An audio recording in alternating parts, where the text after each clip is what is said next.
నమస్కారం. మొన్న మనం బయాస్ అంటే ఏమిటి అనే వాటి గురించి కొంచెం చర్చించుకున్నాం. ఈరోజు అథారిటీ బయాస్, సైంటిఫిక్ బయాస్ గురించి ఇంకొంచెం ఆలోచిద్దాం. అథారిటీ బయాస్ అంటే మన వరల్డ్ వ్యూ, మన వ్యూ ఆఫ్ లైఫ్, ఇలా చాలా విషయాలు ఈ అథారిటీ బయాస్ మీద ఎంత ఆధారపడి ఉంటాయి అనేది ఆలోచిస్తే, ఇప్పుడు ఇది చెప్పడంలో నేను ఒక విషయం నిజమా కాదా అని నేను నిర్ధారించి చెప్పట్లేదు. నేను చెప్పేది ఏంటంటే, ఆ అథారిటీ బయాస్ అంటే ఒకటి చెప్పింది కాకుండా అసలు నిజమేంటి అని తెలుసుకోవడానికి ఏం చేయాలనేది. సో ఇప్పుడు ఉదాహరణకి కొంతమంది ఉంటారనమాట, వాళ్ళకి పిహెచ్డి, ఫిజిక్స్లో పిహెచ్డి ఉండొచ్చు, కెమిస్ట్రీలో పిహెచ్డి ఉండొచ్చు, ఇలా ఎందులోనైనా పిహెచ్డి ఉండొచ్చు. వీళ్ళు ఏంటి, ఇప్పుడు వీళ్ళు క్లైమేట్ చేంజ్ ఉందా లేదా అంటే, obviously a lot of people who have PhDs in science and engineering would say climate change అనేది ఉంది అని. కానీ నిజంగా అసలు క్లైమేట్ చేంజ్ అంటే ఏంటి, దానికి ఉన్నటువంటి ఎవిడెన్స్ ఏంటి, అది ఎలా తెలుసుకున్నాము, ఈ గ్లోబల్ వార్మింగ్ అంటే ఏంటి, దీనివల్ల అసలు వచ్చే ఎఫెక్ట్స్ ఏంటి, లేదా అసలు ఒక ఎర్త్ని ఒక మిలియన్ ఇయర్స్ టైం స్కేల్లో తీసుకుంటే దాంట్లో ఉన్న క్లైమేట్ చేంజెస్ ఎలా తెలుస్తాయి, ఆర్ ఈ క్లైమేట్ చేంజ్ అంటే ఓన్లీ కార్బన్ డైఆక్సైడ్ ఒకటేనా, లేకపోతే ఎర్త్ ఆర్బిటల్ ఇంక్లినేషన్, ఇంకా వేరే గ్రావిటేషనల్ ఎఫెక్ట్స్ ఏమైనా ఉన్నాయి, ఇలా రకరకాల ఇన్వెస్టిగేషన్ చేయాలి. ఇదంతా అది ఒక సపరేట్ లోతైనటువంటి ఫీల్డ్ అది. సో అవేం చేయకుండా ఈ ఒక యునైటెడ్ స్టేట్స్లో, అమెరికాలో ఒక ఇది వచ్చేసింది అనమాట. ఏంటది, క్లైమేట్ చేంజ్ని ఒప్పుకొని వాళ్ళు యాంటీ సైన్స్ అని ఒక ఇంప్రెషన్ తెచ్చేసారనమాట. అంటే ఇప్పుడు క్లైమేట్ చేంజ్ని ఒప్పుకోకపోతే నువ్వు సైంటిస్ట్ కాకపోతే నువ్వు క్లైమేట్ చేంజ్ని ఒప్పుకోవాలి, ఎందుకంటే it is to do otherwise is an anti science thing. So ఆ విధంగా చేస్తారనమాట. అదేవిధంగా ఇప్పుడు వ్యాక్సిన్స్ గురించి మాట్లాడినా సరే మనం, అంటే ఇప్పుడు వ్యాక్సిన్లు పనిచేస్తాయా పనిచేయవా అని, అగైన్ నేను చెప్పేది ఈ విధంగా ఉంది, క్లైమేట్ చేంజ్ ఉంది, క్లైమేట్ చేంజ్ లేదు అని నేను చెప్పట్లేదు. ఆర్ వ్యాక్సిన్ పనిచేస్తుంది లేకపోతే వ్యాక్సిన్ పనిచేయట్లేదు అని కూడా నేను చెప్పట్లేదు. నేను చెప్పేదల్లా ఏంటంటే,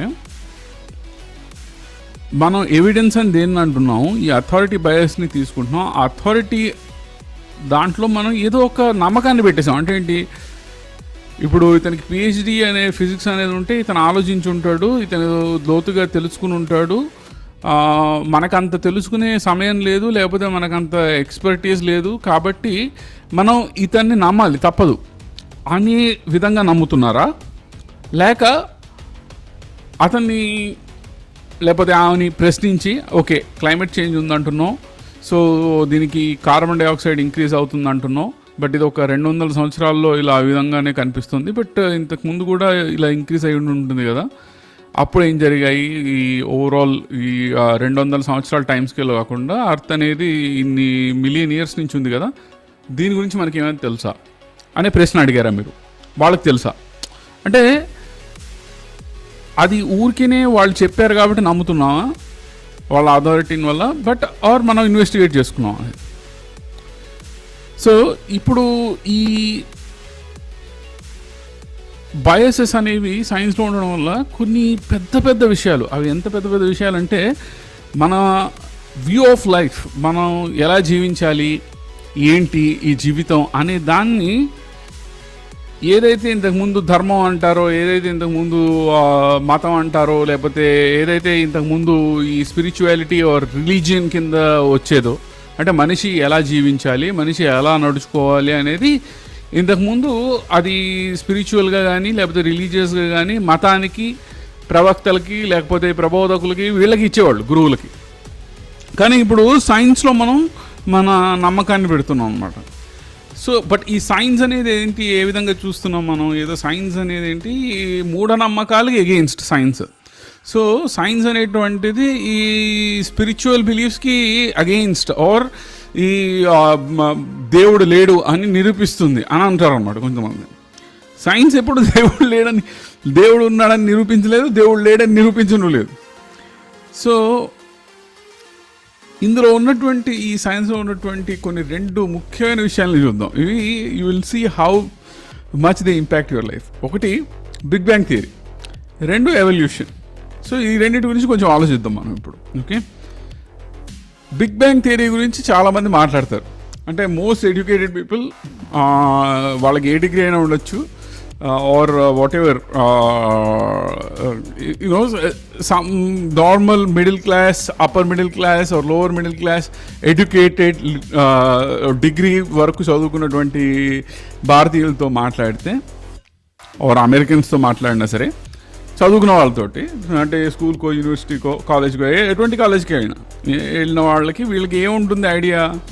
వీళ్ళు ఏం చెప్తారు, విశ్వం అనేది అప్పుడు ఒక బిగ్ బ్యాంగ్ అనేది జరిగింది, ఆ బిగ్ బ్యాంగ్ అనేది జరిగిన తర్వాత వేరే విషయాలు ఏవో జరిగాయి, దాని తర్వాత హైడ్రోజన్ వాయువు పుట్టింది, దాని తర్వాత అది హీలియంగా మారి ఈ విధంగా నక్షత్రాలు వచ్చి, నక్షత్రాల నుంచి ఇంకోటి జరిగి గ్రహాలు వచ్చి, గ్రహాల మీద ఈ విధంగా జీవం పుట్టి అది ఎవల్యూషన్లో పెరిగి మనిషిగా మారింది. సో ఇది ఒక సైంటిఫిక్ ఇన్వెస్టిగేషన్గా మనకి తెలుస్తోంది. ఇది ఇర్రెఫ్యూటబుల్ ఎవిడెన్స్ అన్న విధంగా చెప్తారన్నమాట. సో ఇప్పుడు దీని గురించి మనం ఇంకొంచెం డీప్గా ఆలోచిద్దాం. అగైన్ నేను బిగ్ బ్యాంగ్ నిజమా కాదా, ఎవల్యూషన్ ఉందా లేదా అని చెప్పట్లా. నేనేం చెప్తున్నాను, ఏది మనం నమ్మకూడదు. అంటే నమ్మకం అనేది సైన్స్ అంటే నమ్మేది కాదు. అంటే సో ఇప్పుడు ఏదో సైంటిస్ట్ చెప్తున్నారని నమ్మడం కాదు. So let us think because it has to appeal to our common sense. మన కామన్ సెన్స్ని, అది నీకు ఇంట్యూటివ్గా కామన్, నీకు తెలుసు అది దాన్ని వాడు రెఫ్యూట్ చేస్తూ ఏదేదో చెప్తున్నారు. Okay, so let us think from our common sense. మన కామన్ సెన్స్ నుంచి ఇది కరెక్టా కాదా అనేది ఆలోచించి మనమే ఇన్వెస్టిగేట్ చేసుకోవాలి. ఎందుకంటే ఇందులో చాలా రిలీజియస్ బయస్ ఉంది. ఈ రిలీజియస్ బయస్ ఏంటంటే, ఇప్పుడు క్రిస్టియానిటీని తీసుకుంటే, అగైన్ నేను ఒక మతం గొప్పది, ఒక మతం తక్కువ, ఒక మతం ఈ విధంగా చేసింది, ఇంకో మతం ఆ విధంగా చేసిందని చెప్పట్లా. నేను ప్యూర్గా హిస్టరీ బేస్డ్గా చెప్తున్నాను. ఏంటి, ఈ సైన్స్, మోడర్న్ సైన్స్ అనేది ఎక్కువగా ఈ 1900 సంవత్సరం నుంచి ఎక్కువగా, ఈవెన్ ఇంతకు ముందు కూడా మన న్యూటోనియన్ మెకానిక్స్ తీసుకుని ఇవన్నీ వెస్టర్న్ కంట్రీస్లో స్టార్ట్ అయ్యాయి. నేను దాని ముందు మన ఇండియన్ శాస్త్రవేత్తలు చెప్పారా చెప్పలేదా అవన్నీ పక్కపెట్టండి. నేను చెప్పేది ఓన్లీ మోడర్న్ సైన్స్. ఇప్పుడు ఉన్నటువంటి విద్యా విధానంలో మనకు చెప్తున్నటువంటి సైన్స్, న్యూటోనియన్ మెకానిక్స్ గురించి మాత్రమే మాట్లాడుతున్నాను. నేను ఇండియన్ నాలెడ్జ్ సిస్టమ్ గురించి మాట్లాడలేదు. బట్ ఇప్పుడు ఉన్న వాస్తవం ఏంటంటే, ఇప్పుడు మనకి చెప్పేది వెస్టర్న్ సివిలైజేషన్ అది ఏదైతే అంటున్నామో, for which the basis Greek philosophy, Aristotle form matter అనే వీటి నుంచి తీసుకొచ్చి థింగ్స్ ఎగ్జిస్ట్, థింగ్స్ చేంజ్ అనే దాని నుంచి మొదలుపెట్టి, ఆ thing is what it is, it cannot be something else at the same time in the same way అనే ఒక ప్రిన్సిపల్ ఆఫ్ ఐడెంటిటీని ప్రవేశపెట్టి, దాని నుంచి కాజాలిటీని తీసుకొచ్చి దాని ద్వారా అనలైజ్ చేయబడుతున్నవి మన మోడర్న్ సైన్స్లో ఉన్నవి ఏవైనా సరే. సో దీనికి మూలమైంది ఏంటి, దట్ ఒకటి ఇంకో దాని నుంచి సపరేట్గా విడిగా ఉంది. అంటే ఓ రాయి ఉంది అంటే ఆ రాయి అనేది ఈ రాయి వేరే రాయి నుంచి విడిగా, మిగిలిన ప్రపంచం నుంచి, మిగిలిన విశ్వం నుంచి విడిగా ఉంది అనే ఒక ఇది ఫ్యాక్టరైజబిలిటీ ఆర్ సపేరబిలిటీ అంటాం అనమాట. ఈ ఫ్యాక్టరైజబిలిటీ అండ్ సపేరబిలిటీ అనేది ఒక పెద్ద అసంప్షన్. ఎందుకంటే ఏది ఇండిపెండెంట్గా లేదు. రాయి ఇండిపెండెంట్గా ఉంది అనడానికి అర్థమే లేదు అసలు. ఎందుకంటే అది రాయి ఈ విధంగా ఉందంటే అది దాని చుట్టుపక్కల ఉన్న వాతావరణాన్ని బట్టి, దాని టెంపరేచర్ని బట్టి, ఆ గాలిని బట్టి, ఆ ధూళిని బట్టి, వాటిని బట్టే ఉంటుంది అది. సో ఆ రాయి అని మనం ఏదైతే బౌండరీలు, ఏ బౌండరీలను అయితే చూసి దాన్ని రాయి అంటున్నామో, అక్కడ అసలు ఆ రాయి అంటే ఏంటి, ఆ రాయి అంటే ఏంటి, ఆ రేణువుల సమూహం. ఆ రేణువుల సమూహం అంటే ఇది ఒక రేణువు, ఇంకో రేణువు, ఆ పై రేణువుతో మొత్తం మిగిలిన వాతావరణం అంతా ఇంటరాక్ట్ అవుతుంది. సో దాన్ని విడిగా ఎలా చూడగలం మనం? సో ఒక దాన్ని మనం విడిగా, విశ్వం నుంచి విడిగా తీసేసి చూడలేము. ఈ థింగ్స్ ఎగ్జిస్ట్ అనేదానికి థింగ్ అంటే ఏంటి అంటే, ఇప్పుడు చెట్టు అంటే ఏంటి అంటే, చెట్టు విడిగా ఉందా? చెట్టు విడిగా లేదు. చెట్టు దాని వేళ్ళు భూమిలో ఉన్నాయి, భూమిలో నీళ్ళు వస్తున్నాయి, అదంతా ఒకటిగా ఉంది. సో ఈ సపేరబిలిటీ, ఫ్యాక్టరైజబిలిటీ అనేది it goes to the extent that ఎంత దీనికి వెళ్ళిపోయిందంటే, ఇప్పుడు మన బెల్స్ థీరం అని ఒక పెద్ద, దీనికి మొన్న నోబెల్ ప్రైజ్ వచ్చింది. అదేంటి, ఆ బెల్స్ థీరం ఏం చెప్తుంది? ఇప్పుడు అల్టిమేట్గా అది చెప్పేది ఏంటి, ఇప్పుడు ఈ విధంగా ఈ ఫ్యాక్టరైజబిలిటీ, ఎంటాంగిల్మెంట్ అంటే ఆ ఫ్యాక్టరైజబిలిటీ, ఆ సపేరబిలిటీ అనేది లేకపోవడం, దాన్ని ఈ రెండింటిని విడదీసి ఇది అది అని చెప్పలేకపోవడం అనమాట. సో ఆ విధంగా ఉన్నప్పుడు ఇట్ ఈస్ టూ వియర్డ్. అంటే ఏంటంటే ఒక అతీతమైనటువంటి ఒక ఏదో మన కామన్ సెన్స్కి ఇంట్యూషన్కి అగెయిన్స్ట్గా ఉన్నది ఏదో ఉపయోగించాలన్నమాట అక్కడ. But whatever that may be, నేను చెప్పేది ఏంటంటే ఇప్పుడు ఈ సపేరబిలిటీ అన్నది లేనప్పుడు ఈ విశ్వం పుట్టింది అంటే ఏంటి, దానికి అర్థం ఏంటి అసలు? విశ్వం పుట్టింది, ఒక బిగ్ బ్యాంగ్, ఇంతకుముందు ఏం లేదు, అక్కడ ఒక బిగ్ బ్యాంగ్ ఏం లేదన్న తర్వాత అక్కడ ఏం లేదన్న దాంట్లో ఏదో ఎలా పుట్టింది అంటే ఏం చెప్తారా, అక్కడ ఏదో ఉందో ఒక క్వాంటమ్ ఫ్లక్చుయేషన్ జరిగింది అంటారు. ఈ క్వాంటమ్ ఫ్లక్చుయేషన్ జరగడానికి కూడా టైం కావాలి. టైం అంటే ఏంటి, ఒకటి ఒకలా ఉంది, ఇంకోలా మారుతుంది. ఆ మారడానికి కావాల్సిన వ్యవధిని మనం కాలంతో కొలుస్తున్నాం. సో ఆ మారగలగడం అనేది ప్రతిదానికి బయట నుంచి వస్తుంది. సో ఇప్పుడు అరటిపండు ఒక రంగు నుంచి ఇంకో రంగులో మారుతుందంటే బయట ఉన్న కారణాల వల్ల మారుతుంది. అందుకనే మనం అరటిపండుని విడిగా చూడలేం.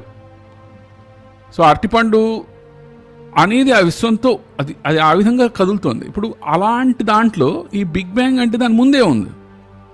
బిగ్ బ్యాంగ్ అవడంతో టైం మొదలైందా?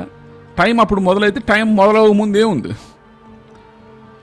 ఇలాంటి ప్రశ్నలకి జవాబు చెప్పలేం మనం. ఎందుకంటే ఈ క్రిస్టియానిటీలో ఉన్నటువంటి ఫ్రీ విల్లు, క్రిస్టియానిటీలో ఉన్నటువంటి image of God who is a monarch అనేటువంటి భావన వల్ల, ప్లస్ వెస్టర్న్ వరల్డ్లో ఈ సైన్స్ డెవలప్ అవడం వల్ల ఈ బిగ్ బ్యాంగ్ లమాత్ర యాక్చువల్గా ఈ ఐన్స్టైన్ ఫీల్డ్ ఈక్వేషన్స్కి ఈ సొల్యూషన్ని తీసుకొచ్చిన లమాత్ర ఒక క్రిస్టియన్ క్యాథలిక్ ఫాదర్. నేను ఆయన ఏమి కించపరచట్లేదు, లేకపోతే క్రిస్టియానిటీ తప్పను, క్యాథలిసిజం తప్పను నేను చెప్పట్లేదు. ఆర్ బిగ్ బ్యాంగ్ థియరీ ఈ విధంగా చూడొద్దని నేను చెప్పట్లేదు. నేను చెప్పేదల్లా ఏంటంటే మనకున్న బయాసెస్ ఏంటని ఇన్వెస్టిగేట్ చేసుకోవాలి. ఒక సైంటిఫిక్ రీసెర్చ్ అంటే ఆ బయాసెస్ని ఇన్వెస్ట్ చేసుకోవాలి. సో ఇప్పుడు నేను ఒక క్రిస్టియన్ వరల్డ్ వ్యూతో ఉన్నటువంటి ఫిజిక్స్లో how can I make sense of this? How can I make sense of this big bang? So దానికి ఏం చెప్తారు, ఈ Aristotelian Greek philosophy or Summa Theologica అని, అక్వైనస్, ఈ విధంగా ఈ క్యాథలిక్ ఏం చెప్తారు, దేర్ ఇస్ అన్కాజ్డ్ కాజ్ అని చెప్తారు అన్నమాట. Uncaused cause God, there is nature and God is supernatural, అంటే above nature, and nature is separate from supernatural God, and supernatural God sort of is infinite or whatever అని ఆ విధంగా చెప్తారనమాట. But you know ఇప్పుడు మనం అదే కాకుండా ఆది శంకరాచార్యుడు, లేకపోతే మనం అంతకుముందు ఉన్నటువంటి ఉపనిషత్తులు ఆర్ దృగ్దృశ్య వివేక, ఈ విధంగా వివేక చూడమని, ఈ విధమైనటువంటి వాటిల్లో నుంచి చూస్తే అగైన్ వెస్టర్న్ దాంట్లో చెప్పాలంటే స్పినోజా, వీటి వైపు నుంచి చూస్తే this only one thing that is infinite. ఆ ఇన్ఫైనైట్ అన్న దాంట్లోనే ఉన్నాయి ఇవన్నీ. That God is not super natural and there is nature below God అన్నట్టుగా కాకుండా ఇది ఉన్నదే అదే God, that is it, I'm God, your God, every one is God అనే విధమైనటువంటి అద్వైత భావనలో ఉన్నటువంటి దాన్ని కొట్టిపారేయలేం మనం. ఎందుకంటే సైంటిఫిక్ ఇన్వెస్టిగేషన్ అంటే ఏంటి, కొట్టిపారేయలేం. సైంటిఫిక్ ఇన్వెస్టిగేషన్ అంటే ఒక మోనార్క్ గాడ్ అన్కాజ్డ్ కాజ్ ఉందని ఏ విధంగా అయితే ఇన్వెస్టిగేట్ చేయాలో దీన్ని కూడా అదే విధంగా ఇన్వెస్టిగేట్ చేయాలి. బట్ ఇప్పుడు మనకున్న దాంట్లో మనం ఏంటి, ఈ బిగ్ బ్యాంగ్ ఏదో నిజమని ఒక అథారిటీ బయాస్తో మనం తీసుకుంటున్నాం. నిజానికి ఈ బిగ్ బ్యాంగ్ ఇది అని చెప్పడానికి ఉన్నటువంటి కాస్మిక్ మైక్రోవేవ్ బ్యాక్గ్రౌండ్ రేడియేషన్ని or even the so called expansion of the universe, దీన్ని ఈ డేటాని ఏదో చాలా ఓవర్ సింప్లిఫై చేసేసి చెప్తారు అన్నమాట. ఇందులో చాలా రకాలుగా ఉంటాయి అన్నమాట. ఇది ఇట్ ఈస్ నాట్ ఎక్స్పాన్షన్ అంటే అదేదో బెలూన్ ఎక్స్పాండ్ అవుతున్నట్టు కాదు అది. సో ఈ రిలీజియస్ బయాస్ని మనం చూడకుండా ఈ సైంటిఫిక్ థియరీని యాక్సెప్ట్ చేస్తున్నాము. ఇంకోటి ఎవల్యూషన్. ఈ ఎవల్యూషన్ గురించి ఏం చెప్తాం, ఎవల్యూషన్లో రెండు పార్ట్స్ ఉంటాయి. ఒకటేంటి జెనెటిక్ మ్యూటేషను, ఉన్న జీన్లో ఏదో ఒకటి మ్యూటేట్ అవుతుంది. రెండోది న్యాచురల్ సెలెక్షన్. అంటే ఇప్పుడు ఒక రకం పురుగు ఉందనుకోండి, ఆ పురుగుకి ఒక జెనెటిక్ మ్యూటేషన్ వల్ల పైన ఉన్నటువంటి రంగు ఎర్రగా మారింది, ఇంకో దానికి జెనెటిక్ మ్యూటేషన్ లేక అది నల్లగానే ఉంది. కప్పలు నల్లగా ఉన్న వాటిని తినేస్తున్నాయి, ఎర్రగా ఉన్న వాటిని వదిలేస్తున్నాయి. సో ఈ ఎర్రగా ఉన్నవి ఆ విధంగా న్యాచురల్ సెలెక్షన్ వల్ల ఎదిగాయి అని చెప్తాం అన్నమాట. ఇప్పుడు ఇక్కడ ఏం చేశారు చూసారా, ఇక్కడ విడగొట్టేసాం మనం. కావాల్సినప్పుడు కప్పను తీసుకొచ్చాం, అక్కర్లేనప్పుడు కప్పను వదిలేసాం. బట్ కప్ప నల్లవాటిని తినడానికే ఎలా ఎదిగింది, ఎర్రవాటిని తినొచ్చు కదా. సో కప్ప కూడా వేరే ఫ్యాక్టర్స్ వల్ల ఇన్ఫ్లుయెన్స్ అయింది. కప్పకు కూడా జెనెటిక్ చేంజెస్ వల్లే ఆ కప్ప ఇది తింది, అది తినకుండా. అది it is one entire thing. అంటే ఏంటి, మనం ఇక్కడ ఇది జరిగింది, అక్కడ అది జరిగిందని. అంటే ఇప్పుడు ఉదాహరణకి మనం చూస్తే ఒక ఆవు వెళ్తుంది అనమాట. ఆ ఆవు వెళ్ళింది, ఆ ఆవు వెళ్తూ ఉంటే మనకి ఏం చేస్తాం మనం, వెనకాల మనకి తోక దూరంగా వెళ్తున్నట్టుగా అనిపించింది. ఓకే, తోక దూరంగా వెళ్ళిన తర్వాత ఆవు తిరిగి మన వైపు వస్తుంది. ఇప్పుడు ఏంటి, తోక దగ్గరకు వస్తున్నట్టుగా అనిపిస్తుంది. అంటే తోక దూరంగా వెళ్ళిన తర్వాత ఏదో కాజ్, అదొక కాజ్, అక్కడ ఏదో జరిగి మళ్ళీ మన దగ్గరకు వస్తూ రావడం ఎఫెక్ట్. అంటే తల అక్కడ దాకా వెళ్ళి తల తోకగా మారుతుంది, తోక తలగా మారుతుంది. తోక అక్కడ దాకా వెళ్ళిన తర్వాత ఆవు తిరిగినప్పుడు అది తోక కాదు ఇంకా తల అని, అది ఆ తోక కాజ్ ద తల అన్నట్టుగా చెప్తాం. బట్ ఇట్ ఈస్ నాట్ తోక కాజింగ్ ద తల ఆర్ తల కాజింగ్ ద తోక. ఇట్ ఈస్ తోక మొత్తం కలిపి ఆవు ఒకటేగా ఉంది. సో ఈ ఎవల్యూషన్ అనేది ఏదో ఒకదాని నుంచి ఇంకోటి వచ్చి ఇంకో దాని నుంచి ఒక సీరియల్ పద్ధతిలో చెప్తాం అనమాట. అంటే ఏంటి, ఆ సీరియల్ పద్ధతిలో ఈ విధంగా ఈ జెనెటిక్ మ్యుటేషన్ జరిగి ఏదో ర్యాండమ్నెస్ తోటి ఇది పుట్టింది అనే విధంగా. But is that really true? ఈ ర్యాండమ్ మ్యుటేషన్ అంటే ఏంటి, ఈ ర్యాండమ్గా జరగడం అంటే ఏంటి, అది ఏ విధంగా జరుగుతుంది? ర్యాండమ్ అంటే ఏది జరిగిందండి ర్యాండమ్గా అంటే, ర్యాండమ్ అంటే కాజ్ అనేది లేకపోవడం. దానికి ఆ కాజ్ అనేది లేకుండా ఏది లేదు. ప్రతిదానికి కాజ్ ఉంది. ప్రతిదానికి కాజ్ ఉంటే only for a certain set of causes that is happening.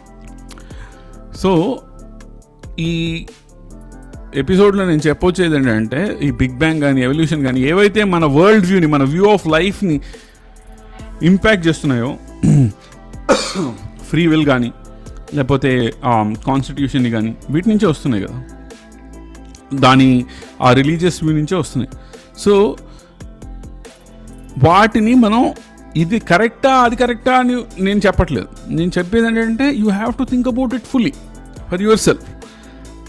అది ఆ బయాసెస్ ఏమి ఉన్నాయి ఇందులో అనేది దాన్ని డీప్గా ఇన్వెస్టిగేట్ చేసుకుంటే తప్ప అది మనకు తెలియదు. ఒకటి గొప్ప ఒకటి తక్కువ అని నేను చెప్పట్లేదు. You must investigate. సో ఇంతటితో ఈ ఎపిసోడ్ సమాప్తం. నమస్కారం. జై హింద్.